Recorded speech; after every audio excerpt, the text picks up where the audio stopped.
Hi, my name is Hannah Gray, and I am doing my project on GPS GIS geocaching for Introduction to Instructional Technology.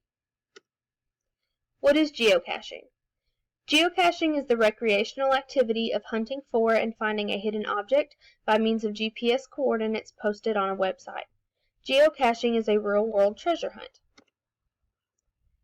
Geocaching was invented after the removal of artificial error from GPS, which happened on May 2nd of 2000, and the removal of artificial error pretty much improved the accuracy of GPS, which allowed geocachers to pinpoint specifically where caches were hidden. The first cache was placed by Dave Ulmer in Beaver Creek on May 3rd of 2000 and was found 3 days later by Mike Teague of Vancouver. Just like with any other game, there's going to be rules. If you take something from the cache, leave something of equal or greater value, and if there is a cache logbook, write about your finding in it. What did you find? What did you take? What did you put back instead? Write your name, the date, the time, or maybe a story of something that happened while you were on your adventure. There are several benefits to geocaching. One of these is the physical benefits. Students get to be physically active. They go on adventures. They go hiking. And some caches are underwater, so sometimes there's swimming, diving involved.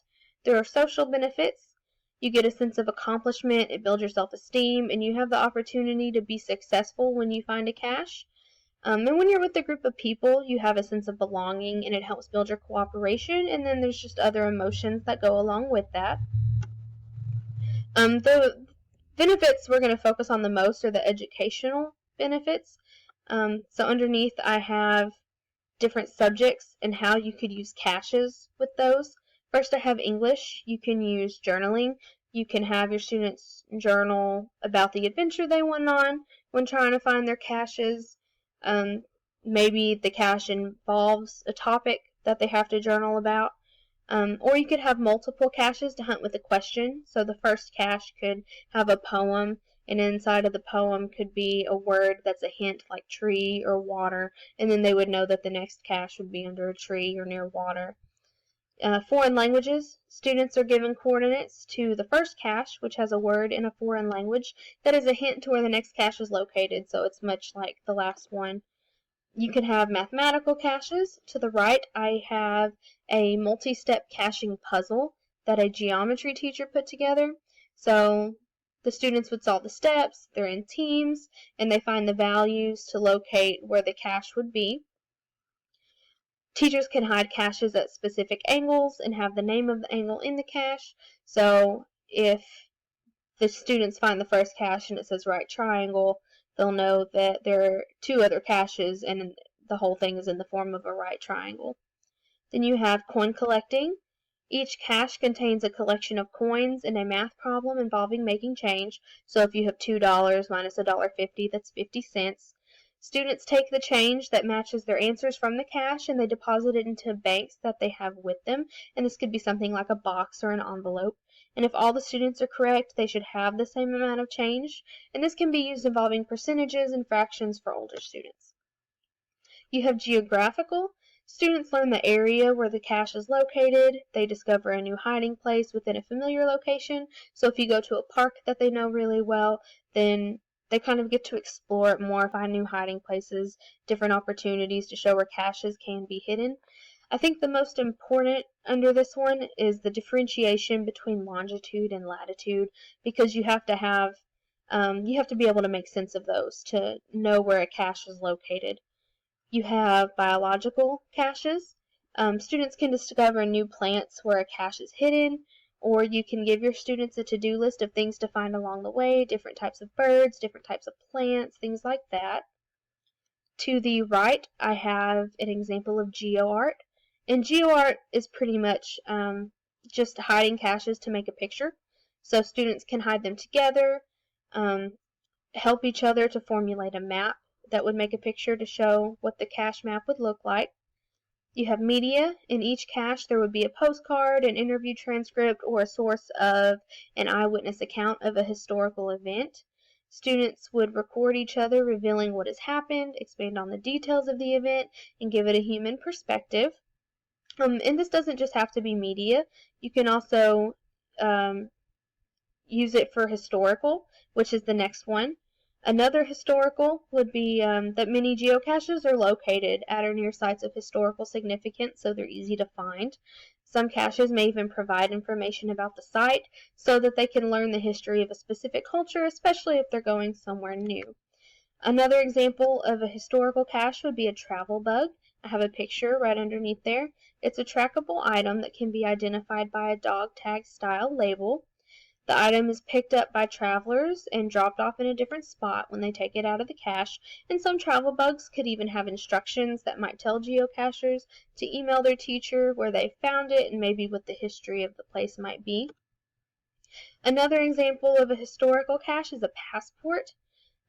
You use multiple caches with this, and each cache represents a country, a region, or a culture, and it would contain items, and students would make observations about it, so it would have a piece of art, a postcard, or an artifact, and then the students would write down which country or culture they visited with their passports, or they could use stamps, like the picture I have up at the top right there.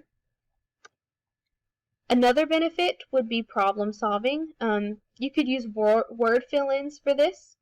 You have a crossword-like worksheet, and it would be given with hints, and figuring it out would be a clue to the next cache. Another example of problem solving would be graffiti gallery. Students find caches or there's a single sheet of poster paper, and students would write down their ideas or answers about the topic written at the top of the poster.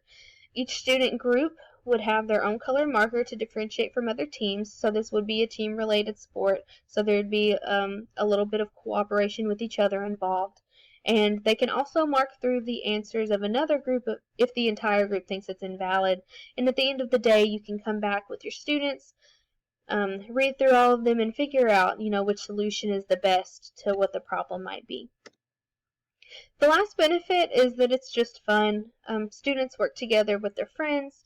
They go on a real-life treasure hunt. Teachers have fun watching their students. And then they even have fun just hiding the caches, figuring out, where's the best place to hide this, so maybe they will or won't have a hard time finding it. Two websites I'm going to go over. You have Geocacher's Compass. I chose this one because it's a good link for beginners, because I'm a beginner. I've never been geocaching. It has things like how to geocache, different resources, a glossary, in which there's a word like muggle, which is a Harry Potter word, but a muggle is someone like me, someone who's never been geocaching. PI means poison ivy, so if you go on a website and it says PI, you'll know that cache has poison ivy near it. And then you have webcam cache, and what a webcam cache is it does have a camera on it, so you can see who was there, what they did. It has things like etiquette, so rules kind of like what I went over in the beginning, and different trails you can go on. The next website I used was Handy Caching. Teachers can use this if they have a handy-capable student and they are going geocaching to find something maybe someone else has hidden. So if they didn't hide it and they need to know if a handy-capable student can get through it, they would use this. And it does give a rating of how handicap accessible the cache is. So maybe someone on crutches could do it, but maybe someone in a wheelchair could not. I uploaded this picture of a YouTube channel because I did watch one of these videos all the way through, and he has a lot of really good stuff. He's a teacher that geocaches with his students. He lets the students give their reflections and how they did with geocaching and their pre-writing, and he has an intro to geocaching. They did an online network, they blogged about it. The students created an online user's manual when it came to geocaching, and he even gave his own teacher reflections. And this is my PowerPoint bibliography, pretty much just, all the different things I used for the PowerPoint and all of the different, works-cited stuff that I used. This is my reflection, how I would use geocaching in my classroom.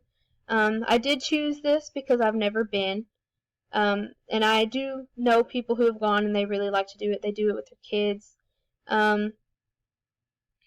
there's just benefits I like that come along with geocaching. There's the physical, the social, the educational, and since I am an English teacher, I like that there are different ways to use geocaching in an English classroom.